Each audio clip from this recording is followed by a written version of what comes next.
Atlanta continues to own the offensive glass here in the fourth quarter.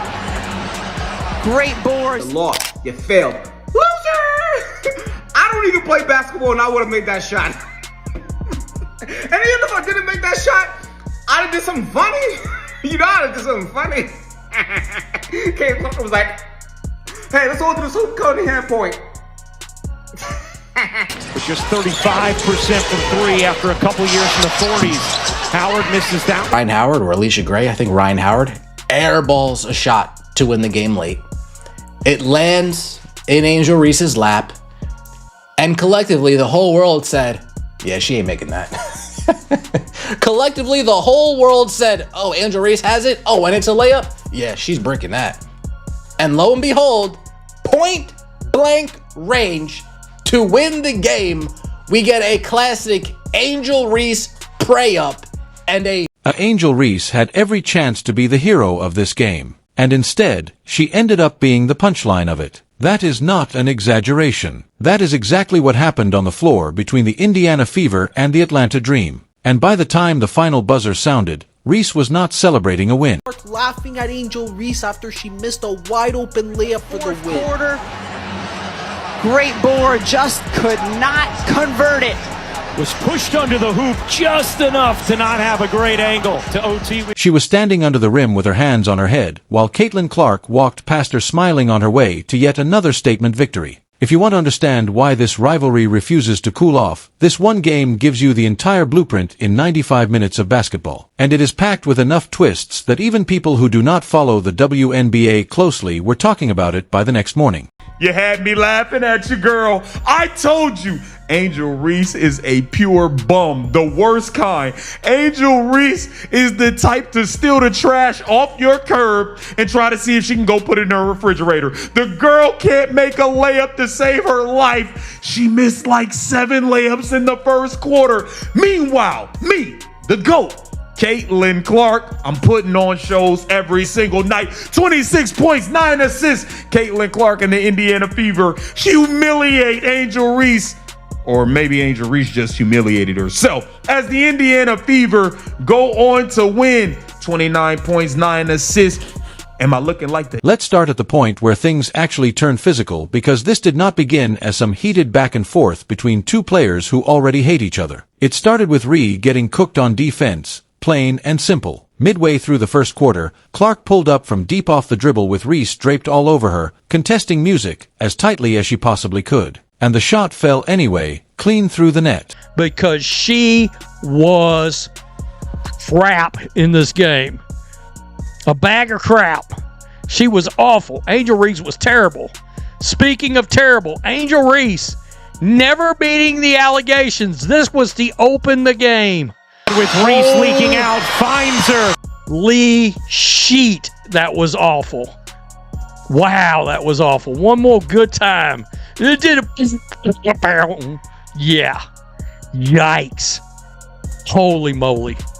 Holy... That is the kind of moment that can quietly get under a defender's skin, even if nobody watching realizes it in the moment. You do everything right defensively. You contest the shot with good position and the ball still goes in. For a competitor like Reese, who prides herself on being physical and disruptive, that has to sting a little. Clark laughing at Angel Reese for missing the game-winning layup! Helen Keller could have made the layup! It was the fucking second layup that she missed. She missed a wide open drive in the first quarter, and then she misses the game-winning layup. And then, of course, we have the halftime crew just glazing Angel Reese, making it seem like she's a better player than Kelsey Mitchell, making it seem like she's a better player than Caitlin Clark. And Angel Reese with the total brick of a three-pointer. No wonder why they left her wide open, misses the layup. And look of disappointment on both her coach and teammates' face when she missed the game-winning layup. At least Angel was honest at halftime with Holly. I was a little bit impressed by that, where she was like, hey, I am playing like shit right now. I really got to step it up.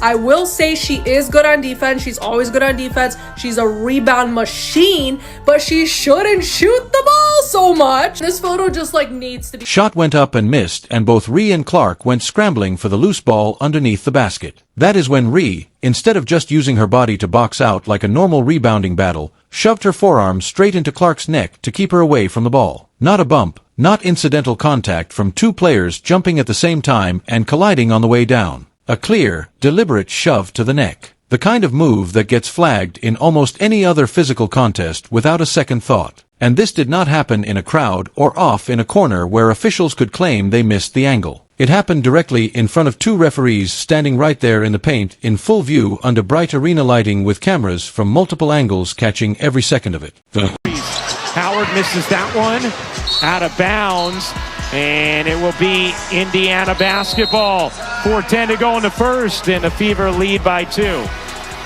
So, let's go to Angel Reese clocking Caitlin Clark right in the throat hole. With just 35.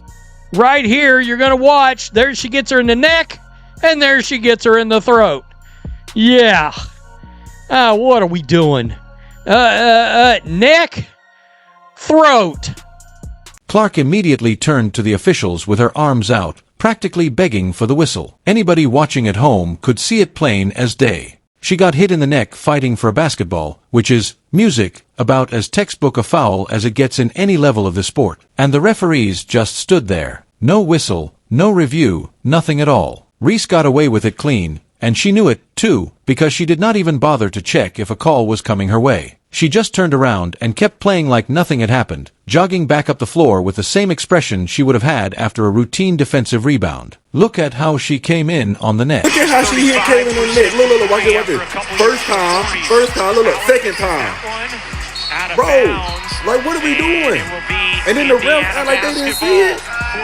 Like, bro, the refs in Atlanta. The reaction online was immediate, and it was not kind to Ree. Clips of the shove spread across social media within minutes, racking up hundreds of thousands of views before halftime had even arrived. Fans who normally try to stay neutral in this rivalry, the ones who insist they just want to watch good basketball without picking a side, could not find a way to defend what they had just watched. One fan put it bluntly, saying, "Ree is not a rebounder when she has to actually use technique and positioning. She is a player who grabs and shoves when the ball does not bounce her way." Another fan pointed out something that made the whole situation sting even more, noting that just minutes earlier, Clark had scored right over Reese's best contest. So, the shove looked less like a hustle play gone wrong and more like frustration boiling over in real time. Whatever the actual motivation was, the pattern fans have grown used to seeing from Ree in this matchup was on full display again. Physical, aggressive, and sitting just outside the boundaries of a clean basketball play. Yo, Caitlin Clark is ridiculous, man. And in my opinion, Caitlin Clark is ridiculous, man. And in my opinion, she's the MVP right now. I mean, this performance by her was just insane. And look at this three right away in Angel Reese's face. The switch on Reese will fire. Hey! It's really obvious that these two do not. Here is the thing about that kind of gamesmanship, though. It only works if it actually changes the outcome of the game. And on this night, it did not change a single thing in Reese's favor. She spent the rest of the first half struggling to find any kind of offensive rhythm, missing shot after shot in the paint that she normally converts without much trouble at all. By the time the dust settled on her shooting night,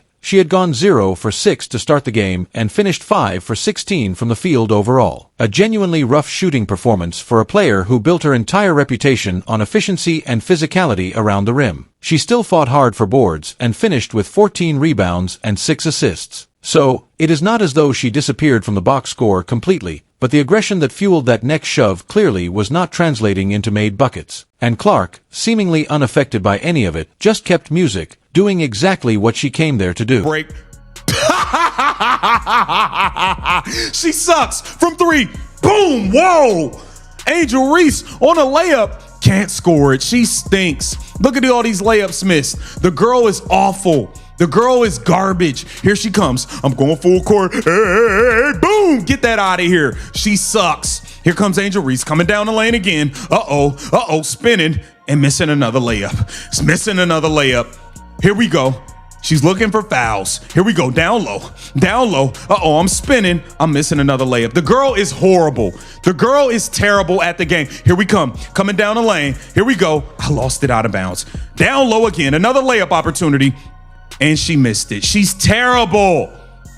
Here we go for 3. Clank. Here we go. Here we go. Game on the line. Uh-oh, I can win it. Smoke the layup. Then Naz Hillman follows up and smokes the layup. I mean, you starting to rub off on the other people. Fast forward to the fourth quarter, and this game had turned into an absolute battle down the stretch. Alicia Gray was putting together a career night for Atlanta, eventually finishing with a career-high 32 points. And the Dream kept clawing their way, music, back every single time Indiana tried to pull away and put the game out of reach. With the score tied at 81 and the clock bleeding down toward 0, Ryan Howard fired up a three-point attempt that missed off the front rim. Ree fighting for the ball with Aaliyah Boston practically riding on her back the entire way. Somehow ripped down the offensive rebound in heavy traffic. This was Reese's moment. This was the exact kind of play she had been physically imposing herself to create all night long. All she needed to do was finish it clean.